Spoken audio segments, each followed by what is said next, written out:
Allahu Akbar. The unbearable pain of grief so routinely felt here.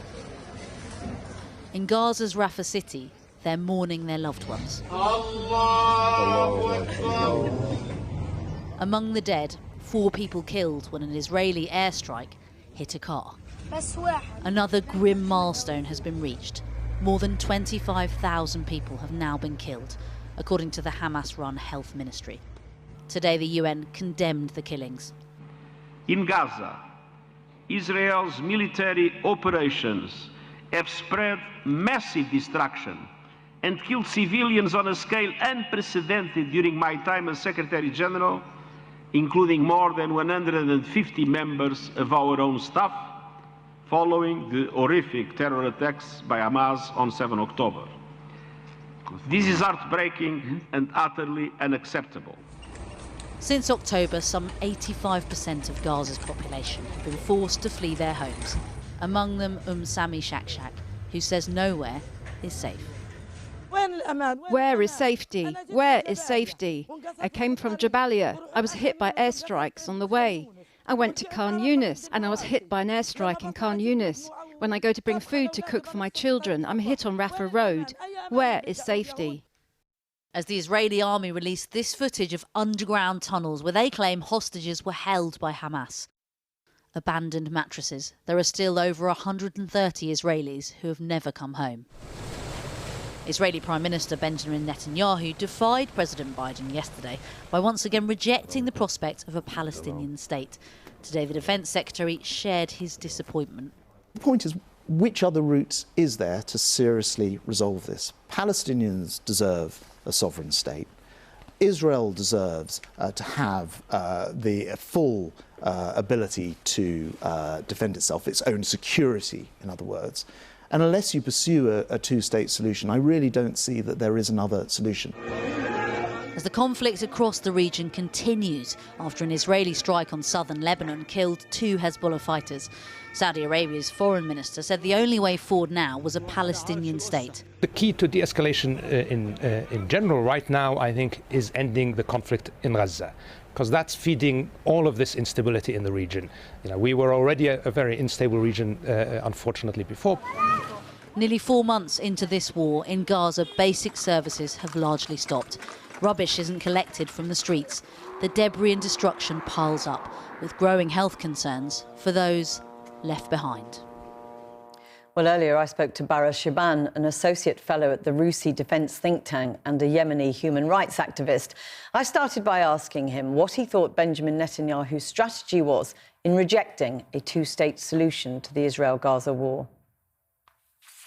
Well, I mean, I think Netanyahu is trying to escape the local pressure. We're seeing more and more people wanting him to be stand up and explain to him what have happened. There's a lot of questions about what's going to happen the following day after this war in Gaza is over, and it seems that Netanyahu doesn't have any answers to any of those. So, I mean, you can see politically in an election year the message he's trying to send out at home. But as you say, in terms of reality, what does that mean for any potential end to the current conflict?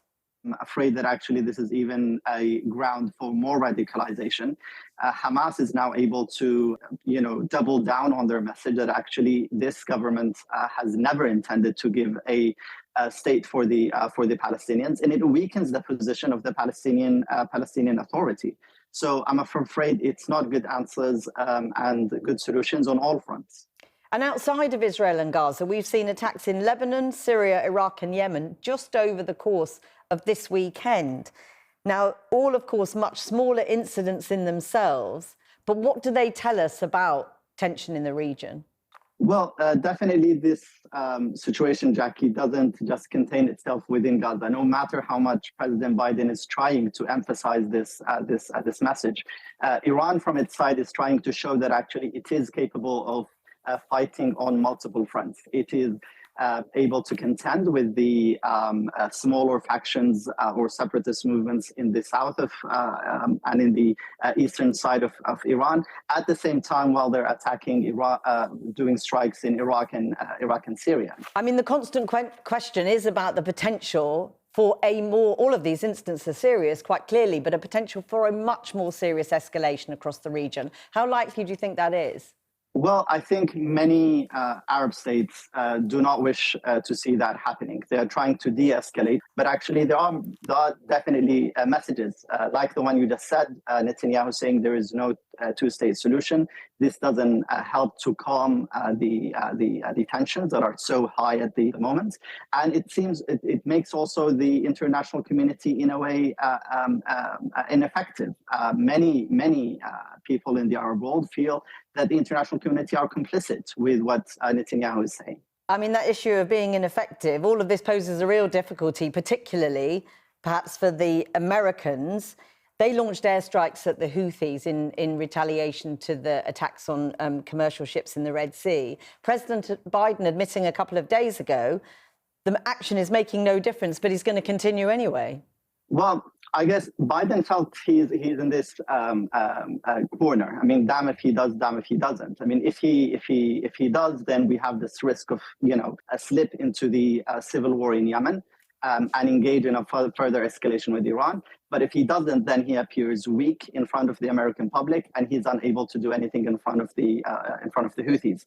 Iran, from their side, also is trying to show that it has regional influence, but yet at the same time distancing itself from the actions of many of the groups it supports. And the risk now, it's actually starting to slip out of control. I mean, very briefly on exactly that point, there are some reports that the US might consider extending attacks in Yemen. I'm afraid this does seem to be the situation. The Houthis are saying they are ready, and I think they are counting on the U.S. administration not showing its readiness, or actually Biden saying that these strikes are going to be limited. So they think they can afford handling an aerial campaign if they contain within this limitation. Of course, if the U.S. administration decides it's going to go into war into Yemen, that's something else. Baris Shaban, thank you very much for talking to us. Thank you.